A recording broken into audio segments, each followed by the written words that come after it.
they were never meant to fight. One, the blade of honor. The other, the master of shadows. But on one fateful night, under a blood-red moon, destiny forced them into a duel that would change Japan forever. The wind over Hojo Pass screamed like a warning no one could hear. Clouds raced across the sky, swallowing and revealing a pale moon that seemed to bleed at its edges. On the ridge stood two warriors, one armored in lacquered plates that gleamed like black mirrors, the other draped in shadow and cloth, her face hidden behind a half-mask. They did not speak. Not yet. But their hands hovered near the hilts of their weapons, as though the night itself demanded steel. It had been meant to be the greatest alliance in Japan's history, samurai and ninja, side by side, united against an enemy who threatened to burn the islands to ash.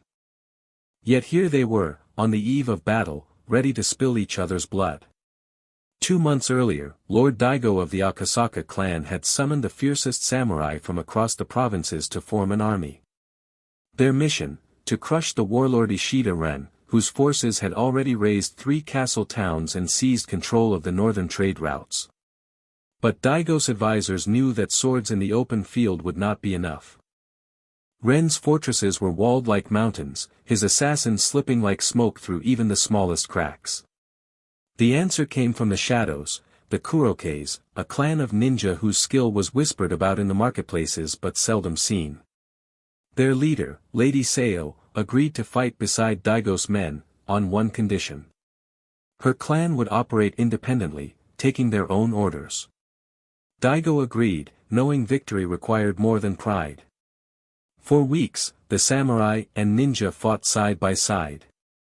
The samurai smashed through Ren's patrols in the daylight, while at night the ninja slipped behind enemy lines, stealing maps, burning supply caches, and vanishing before the watch could sound the alarm. Soldiers began to believe the war could be won. On the 13th night of the autumn campaign, Daigo's most trusted retainer, Captain Masanori, received a sealed scroll under the shogun's crest. The order was chilling in its simplicity: eliminate the Kurokes before dawn. No survivors. No explanation. No delay. Masanori had fought beside Lady Sayo's warriors. He had seen them risk their lives to protect his men. But disobeying a direct command from the shogun was treason. His honor and his life balanced on the edge of that parchment. He burned the seal and carried the order in silence. Only his closest lieutenant, Arata, saw the change in his eyes. Meanwhile, Lady Sayo's spies brought troubling news. They had intercepted whispers of a betrayal, samurai marching not toward Ren's fortress, but toward the forest encampment of the Kurokes. She did not want to believe it. The alliance had been their only hope. That night, under the cover of drifting mist, she slipped into the Akasaka camp to confront Masanori directly. What she found instead was a wall of armored guards and the unmistakable sound of men sharpening blades for a kill they did not yet understand. When the blood-red moon rose, Masanori stood at the edge of Hojo Pass, leading his mounted warriors toward the forest. And there, stepping from the shadows like a spirit summoned by the earth, was Lady Sayo. "You would turn your sword against me now?" she asked, voice low, unreadable. "My orders are not mine to question," Masanori said, though his grip on the reins tightened. "Step aside. You know as well as I that Ishida Ren will crush us if we fall apart. If you fight me, the war is lost." The moon slipped from behind a cloud, casting silver light over the pass. Masanori's men shifted uneasily in their saddles. In the silence, the mountain wind carried the scent of pine and cold iron. Then Masanori dismounted. Steel sang as swords left their sheaths. Sayo moved first, swift as a hawk in the dive, her short blade aimed not to kill but to test. Masanori parried, sparks flashing between them. His strength met her speed, each strike measured, each dodge as much instinct as skill. The men behind him held their ground, torn between obeying orders and witnessing a duel that seemed to belong to another world, a place where honor and shadow met in the narrow space between two blades. They fought across the ridge, feet sliding over gravel and fallen needles, each strike echoing through the pass like a drumbeat. Sayo vanished into the mist, only to reappear behind Masanori, her blade grazing the cords that held his armor.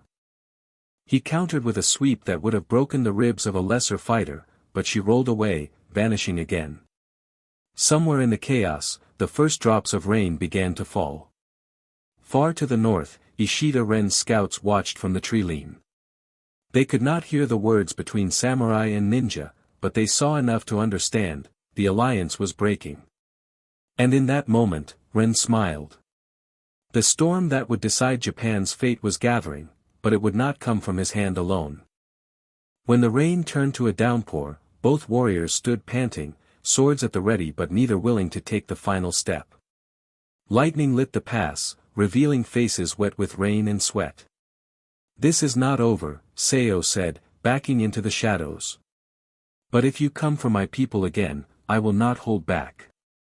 Masanori lowered his blade, but the words he wanted to speak stayed trapped in his chest. Orders were orders. And yet, so was honor.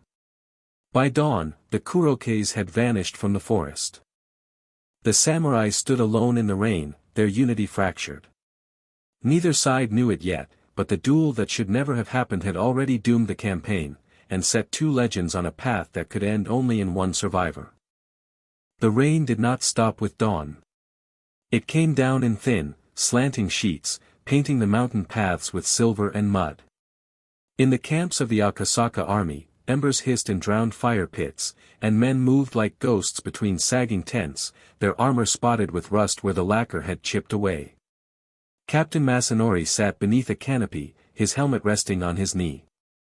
The duel from the night before replayed in his mind again and again, Lady Sayo's eyes under that half-mask, sharp as moonlight through frost, the sound of steel ringing off steel, the way his men had looked at him, half expecting him to strike her down. He had followed orders, but not entirely. She still lived. From somewhere beyond the hills came the faint thud of distant drums. Not the measured roll of a war march, but the slow, patient beat of scouts marking positions. Ishida Ren's forces were moving. The Kurokes' camp was gone. The clearing where their tents had been now lay bare except for damp ash and the blackened posts of a cooking fire. No footprints remained, every mark had been swept away. Only the silence felt unnatural, like a stage where the actors had all stepped off, leaving the scene unfinished. Lady Sayo moved among the empty space with a handful of her most trusted warriors. They spoke little, each aware that they had been one night away from annihilation. Trust, once given, had been burned to smoke. And yet her thoughts were not only of betrayal, they were of Masanori. The samurai captain had drawn steel against her, yet something in his stance had told her that he had no wish to be her executioner. That evening, as the storm began to break, a lone rider approached Masanori's camp. He was wrapped in a travel cloak, his horse stumbling from the climb. The guards stopped him, but at the sight of the crimson cord on his shoulder, they let him pass. The man claimed to be a messenger from the capital, sent under secrecy. In Masanori's tent, he handed over a fresh scroll, sealed with the shogun's mark. The words were simple, cruel, and absolute. Kurokes' remnants have allied with Ishida Ren. Hunt them down. Erase them. By any means necessary.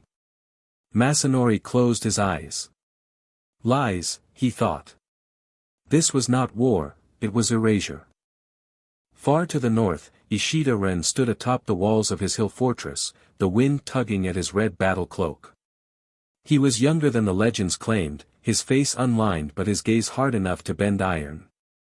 The news from his scouts had been more valuable than gold, the alliance between samurai and ninja was broken. All he had to do was make sure it stayed that way. Spread the word, he told his general. Dress 20 men in black. Let them be seen burning villages on the eastern road. The samurai will blame the Kurokes. And so the trap was laid. 3 days later, Masanori's men arrived at a smoking village at the fork of the eastern road. The thatched roofs still smoldered, the air reeked of wet ash and charred grain. Survivors wailed in the rain, pointing toward the mountains. They came in black, one old man said. Moved without sound. Shadows with blades. Masanori felt the weight of the shogun's orders pressing on him like an unseen hand at his throat. All evidence pointed to the Kurokes, but his gut told him this was staged. The precision was wrong. Seo's clan would never leave witnesses unless they meant to send a message. This was bait. Meanwhile, Seo's scouts brought her word of samurai patrols moving deeper into the mountains, cutting off paths one by one. She knew the pattern, it was a tightening snare. She also heard whispers of black-clad raiders burning villages under her name. Someone was writing her story in blood she hadn't spilled. In the heart of the forest, she met with her lieutenant, Rin. If the samurai think we've sided with Ren, they will not stop until we are gone. And if we hide, Ren wins. What do you suggest? Rin asked. Seo's gaze turned toward the peaks in the north. We find the ones pretending to be us, and show the samurai who the real enemy is. The hunt brought them together again. At the edge of a rain-slick ravine, Masanori's patrol clashed with a small band of black-clad warriors, men who moved like shadows but fought like common mercenaries. The samurai cut them down, but not before Seo's own force arrived from the opposite slope. The two groups met in the center, swords half-raised, breath steaming in the cold. Recognition flickered in their eyes. And for a heartbeat, the mountain seemed to hold its breath. It wasn't us, Seo said, her voice low but firm. Ren sends his dogs in my colors to turn you against me. Masanori hesitated, glancing at the fallen raiders. Their movements, their gear, it was close, but not exact. And in that hesitation, an arrow hissed from the trees, shattering the moment. One of Masanori's men fell, clutching his shoulder. From the ridgeline above, Ren's hidden archers opened fire on both sides. In an instant, samurai and ninja alike scattered for cover. The air filled with the slap of arrows into wet earth and the crash of rocks dislodged by the fight. Without speaking, Masanori and Seo moved together, he deflecting arrows with the flat of his blade, she slipping through the trees to silence the bowman. In less than a minute, the ridge was clear, but the damage had been done. Both forces had seen each other bleed for survival. They met again at the ravine's center. Rain dripped from their weapons. Neither lowered theirs entirely, but neither struck. Ren knows our alliance is broken, Seo said. If we keep fighting, we hand him the war. I have my orders, Masanori replied. Then change them, she said, turning to leave. Or you'll soon have no war left to win. That night, Masanori sat by the dying fire in his tent, the shogun's scroll unrolled beside him. Outside, the rain had stopped. Somewhere in the forest, the Kurokes moved like the wind, perhaps already hunting Ren's impostors. He thought of Seo's eyes again, and for the first time since the order came, he wondered what would happen if he simply disobeyed. And far to the north, under the crimson banners of Ishida Ren, the drums began again, louder this time, and closer. The sky above Ren's fortress was the color of cooled iron. No banners fluttered on the wind. No torches burned on the walls. From a distance, the place looked abandoned, yet Masanori knew better. Ishida Ren was inside, and he had not abandoned anything. Masanori stood on the ridge opposite the fortress with his scouts. Below them, the valley lay still, as though the mountain itself were holding its breath. The main Akasaka force was 3 days' march away, but if they waited that long, Ren's raiding parties would vanish back into the mountains. This was the moment to strike, yet he had too few men to take the gates. In the trees to his left, something shifted, soundless, like a hawk's shadow sliding over stone. He did not need to look to know it was her. Seo emerged from the pines, her mask in place, her dark eyes fixed on the fortress. You cannot breach those walls, she said, her voice as even as the blade at her hip. And you can? Masanori asked. I can make the gates open, she said. But you'll have to trust me long enough to walk through them. He studied her for a long moment. And why would you help me now? Because Ren's men wear my colors, she said. Every raid makes my name blacker. Every raid makes your shogun more certain I need to be destroyed. If Ren falls, we both live long enough to settle our debts. It was not friendship she offered. It was survival. That night, under a sliver of moon, the Kurokes moved through the ravine like water through rock, silent and unstoppable. Seo's signal, a faint glint from a hill across the valley, told Masanori it was time. From the shadows beneath the eastern wall came a creak of iron hinges, slow and deliberate. The smaller postern gate cracked open just enough for a man to slip through. Masanori and a dozen of his best warriors moved in. Inside, the air smelled of wet stone and smoke. They crept through narrow lanes, past stacks of unlit torches and barrels of water. It was too quiet. The first alarm came not from a shout but from the clash of steel, Seo's steel. Somewhere deeper in the fortress, her unit had been discovered. Masanori broke into a run, his men at his heels, until they burst into an open courtyard. There, in the pale moonlight, the trap revealed itself. Ren's forces spilled from doorways and balconies, their armor glinting with the same lacquered black as the Kurokes. In the chaos, no one would know who struck first. Ren himself stepped into the torchlight. "The samurai who slaughters shadows," he said, his voice carrying across the courtyard, "and the shadow who slaughters samurai. I should thank you both for saving me the trouble of killing you separately." The fighting erupted all at once. Masanori's men formed a tight wedge, shields forward, cutting a path toward the inner keep.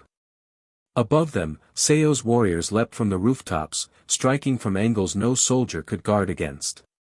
But Ren's men had prepared for this, nets weighted with stones, hurled from the walls to tangle the ninjas mid-leap, archers firing in disciplined volleys that forced Masanori's samurai to slow their advance. Every step forward was bought with blood and breath. Masanori spotted Seo cutting her way toward the watchtower stairs. She moved like wind in a canyon, changing direction faster than eyes could follow. He fought his way to her side, their movements falling into a rhythm they hadn't planned, her opening gaps, him breaking through them. At the top of the tower, they found Ren, not hiding, but waiting. His blade was long, curved, and dark with oil. "You come to me like moths to a lantern," he said. "And you'll burn just as fast." The duel began in the tight space of the tower's upper floor. Ren was fast, faster than Masanori expected, strong enough to parry Seo's strikes with one hand while forcing Masanori back with the other. Steel clanged, sparks leapt, and the floorboards shuddered under their feet. Masanori felt the air change a heartbeat before Ren's blade cut across his chest plate, driving him to one knee. Seo slipped behind Ren, her blade aimed for his neck, but Ren twisted, catching her wrist and hurling her into the wall. It was then Masanori saw it, a gap in Ren's guard, just wide enough for one decisive strike. He lunged. The tip of his blade cut through Ren's shoulder, forcing the warlord back. Blood, dark in the moonlight, spread down his sleeve. Ren's smile did not fade. "Another time," he said, stepping toward the balcony. And before they could reach him, he leapt into the darkness below, landing somewhere in the maze of rooftops. Below, Ren's retreat signal flared, a sudden blossom of red fire on the ground. Torches ignited in the hands of his soldiers, who began setting the fortress stores ablaze. Seo grabbed Masanori's arm. "If we stay, we burn with it." They fought their way to the postern gate, the heat chasing them, sparks riding the wind. Behind them, the fortress roared like a furnace. By dawn, the fortress was a black shell, its walls cracked and smoking. Ren's forces had vanished into the mountains, leaving nothing but ash and questions. On the ridge, Masanori and Seo stood apart, their men gathering in tense, uneasy silence. "This wasn't a siege," Masanori said. "It was a stage." Seo nodded. "He wanted us here. He wanted us to bleed. Next time, he'll make sure one of us doesn't walk away." They parted without a word of truce, yet without raising blades. For now, the war demanded they live. But in the shadow of the burnt fortress, the lines between samurai and ninja had blurred just enough for something dangerous to take root. The mountains in early winter carried a silence that could choke a man. Snow had not yet fallen, but frost laced the grass, and the air smelled of stone and cold water. Masanori's scouts had been gone for 2 days, chasing rumors of Ren's retreat. When they returned, they brought only one piece of news. They took her, the lead scout said, voice rough with windburn. Masanori didn't need to ask who. 2 nights earlier, Seo had been leading a small Kuroke's band through the twisting paths of Kurigane Gorge, following the smoke of a distant campfire. She thought it was one of Ren's foraging parties, easy prey. Instead, she found soldiers in unfamiliar armor, neither Ren's crimson nor Masanori's blue. Their helmets were plain, their eyes sharp. The fight was swift but brutal. Weighted chains tangled her legs. A blow to the ribs stole her breath. She was dragged into the darkness, her mask torn away. When she woke, she was bound to the floor of a low wooden hut. Through the slats in the wall, she saw Ren's banner snapping in the wind. He came to her without guards, as if daring her to strike. You and the samurai, he said, circling her like a wolf. You think you fight for honor. But honor is just the name you give the leash around your necks. She said nothing. I want him, Ren continued. Your noble captain. I want him to walk into my camp and see what I've made of you. If he does, I will let him take you back. If not, I will let the mountains decide your fate. Seo met his gaze, unblinking. You'll have to kill me before I beg him for anything. Ren's smile was cold. Begging is not required. By dawn, Masanori's camp received the terms, delivered on the point of an arrow that thudded into a post outside his tent. The parchment was marked with Ren's seal and a single line, come alone to the Iron Gorge at sunset. Or collect her body when the river thaws. His men argued. It was a trap. It was suicide. But Masanori knew he would go. Not because of loyalty to the alliance, what little there was, but because leaving her to Ren's cruelty would make him something less than a man. The Iron Gorge earned its name. Sheer cliffs of black stone rose on either side, the river a dark ribbon far below. Masanori came without armor, only his sword and a short blade at his belt. Ren's men were waiting, dozens of them, their faces hidden by plain steel half-masks. They led him to a clearing where a single pine leaned over the cliff edge. Seo knelt there, wrists bound, her hair loose and tangled. Ren stepped between them.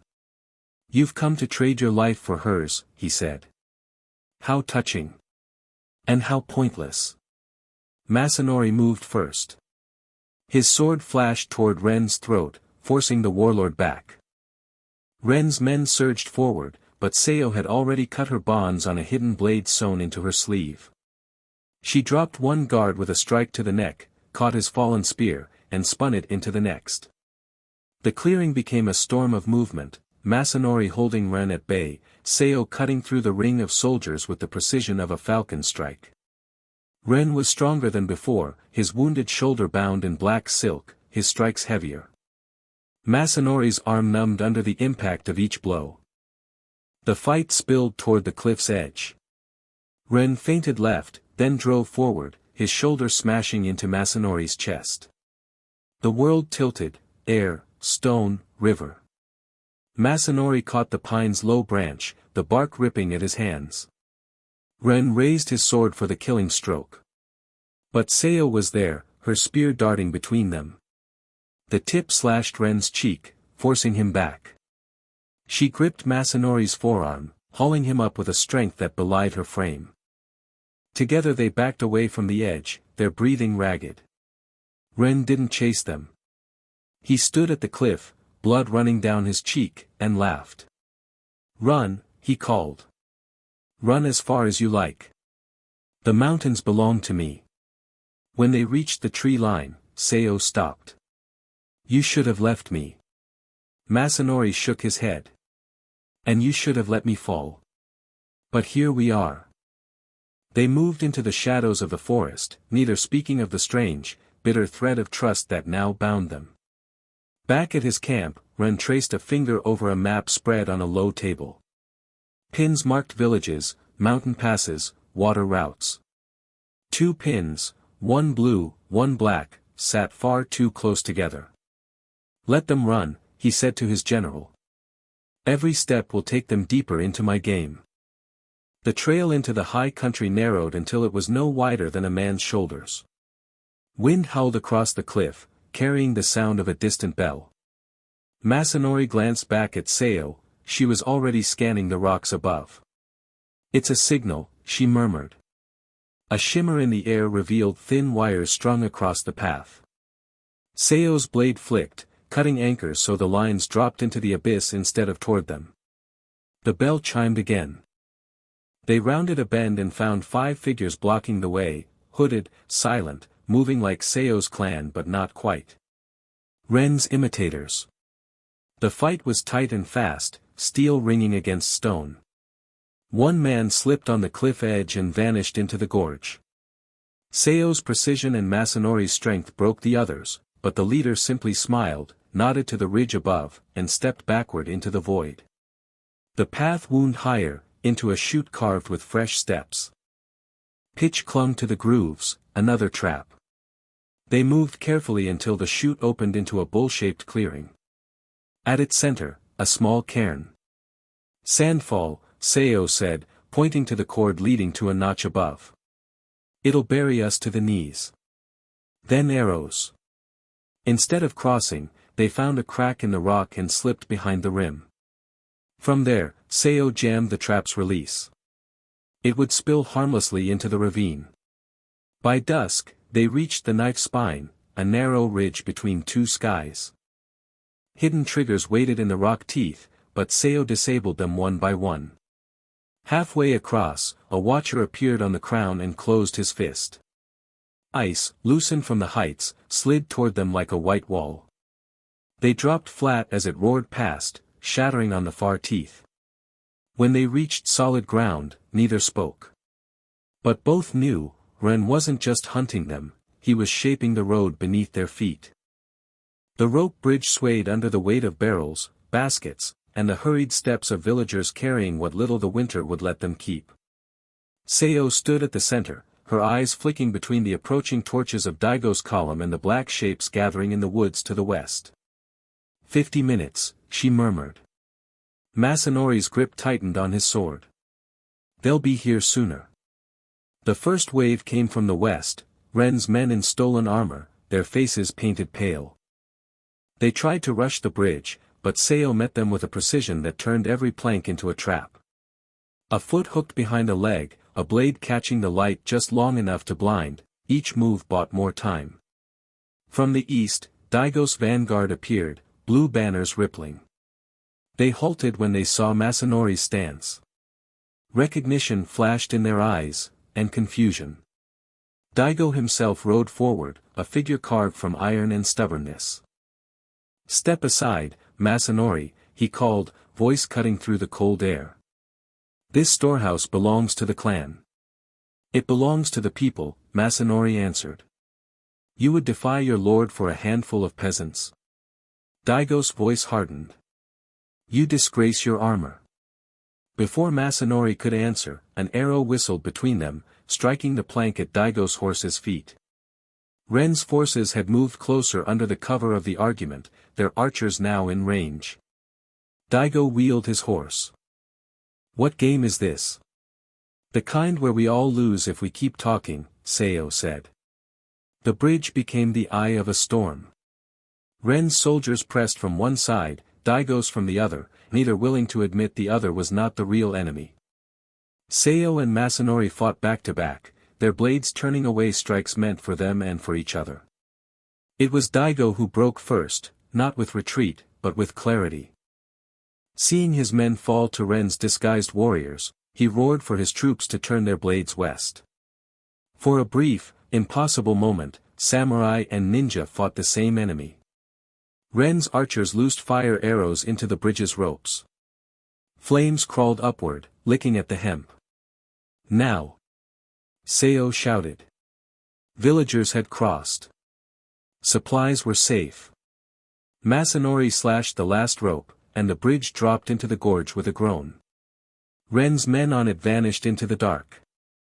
On the far side, Ren himself appeared, his cloak snapping in the wind. His voice carried over the chasm. You've delayed me for one night. Tomorrow, you'll have nowhere to run. Then he was gone. With the bridge gone, the alliance, uneasy but necessary, moved north through snow-thick forests. Daigo walked beside Masanori now, silent at first. Finally, he spoke, "You were right about the storehouse. But Ren's not done with us." "He won't be," Masanori said. "Not until one of us is gone." Seo walked ahead, already reading the tracks in the snow. "He's moving to the high plateau. The blood moon comes tomorrow night. If he's chosen that ground, it means he wants an ending." They reached it under a sky already bruised with red. The plateau was a wide, flat expanse ringed by jagged rocks, no place to run, no place to hide. Ren waited at its center, his armor black and unadorned, his sword bare. Around him stood a ring of his best, men who would not move unless he fell. "This was always where it would end," he said. "One blade in the light, one in the shadow. The rest is noise." Masanori stepped forward. "This isn't just our fight. The people." Ren cut him off with a strike so sudden the air cracked. Masanori parried, steel meeting steel in a shower of sparks. Seo moved to flank, but Ren's guards closed around her. She vanished among them like smoke in wind, her blade flashing, each step carrying her closer to Ren's back. The fight was brutal and precise, Masanori's disciplined power against Ren's ruthless speed. When Ren feinted low, Masanori countered high. When Masanori pressed forward, Ren gave ground only to strike from a new angle. Seo broke through the last of the guards and joined the duel. For the first time, Ren's balance shifted. Under the blood-red moon, the three blades moved as one storm. Ren's strike aimed for Masanori's heart, but Seo's blade intercepted, opening Ren's guard. Masanori stepped in and, with a single cut, ended it. Ren staggered, looked from one to the other, and almost smiled. "Perhaps, you should have fought together from the start." Then he fell, the snow catching him gently. The plateau was silent. Ren's remaining men melted into the night. Daigo approached, his eyes on Masanori and Seo. "The shogun will hear of this. But I will tell it my way." Seo sheathed her blade. "Then tell it true." Masanori looked at her. "Our paths divide here." "For now," she said. They walked away in opposite directions, the snow swallowing their steps. Winter passed. The war quieted but never truly ended. Some said the samurai and ninja had made a pact that night. Others swore they still hunted each other in the mountains. Only the blood moon knew the truth. And so ends the tale of samurai versus ninja, the duel that shouldn't have happened, a battle born from betrayal, fought under the blood moon, and remembered in both shadow and steel. If you enjoyed this story and want more epic, cinematic tales of samurai, ninja, and the legends of old Japan, make sure to subscribe to the channel, like this video, and ring the bell so you never miss the next adventure. Until then, keep your blade sharp, and your honor sharper.